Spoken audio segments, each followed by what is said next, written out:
अच्छा बूटा साहब, ये आप हनीफ सैयद ख्याली साहब की आपने बुक पढ़ी है, तो आप थोड़ा सा मुझे बताएंगे। आप पढ़ने लिखने के शौकीन हैं किताबें, तो आपको कैसी क्या महसूस होता है किताबें पढ़ के, किस तरह की फीलिंग आती है? बिलाल साहब, मैं ज़्यादा किताबें पढ़ने का शौकीन नहीं हूँ, लेकिन मुझे जो शौक़ मिला है ना वो हनीफ ख्याली साहब से ही मिला है। क्योंकि मुझे एक दफ़ा उनसे पर्सनली भी मेरी मुलाकात हुई है, उनकी किताब मैंने पढ़ी थी, फिर उनसे पर्सनली भी मुलाकात की मुझे शर्फ हासिल हुआ है।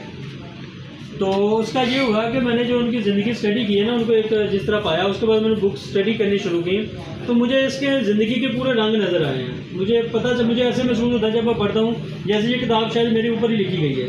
मेरी ज़िंदगी के मसाइल किस तरह के हैं, मुझे किस तरह वो आगे बढ़ने का मौका मिलता है, मुझे कैसे आगे जाना चाहिए, मुझे रूहानी कैफियत मेरी ऊपर भी तायरी हो जाती है। इनकी अक्सर किताबें आर्मी असीर की किताब है, वो अगर पढ़ें तो आपको अजीब एक रूहानी कैफियत भी आपके ऊपर तारी हो जाती है। तो मुझे तो इनकी किताबों में जब मैं पढ़ता हूँ, मैं एक अजीब कैफियत में चला जाता हूँ, खो जाता हूँ।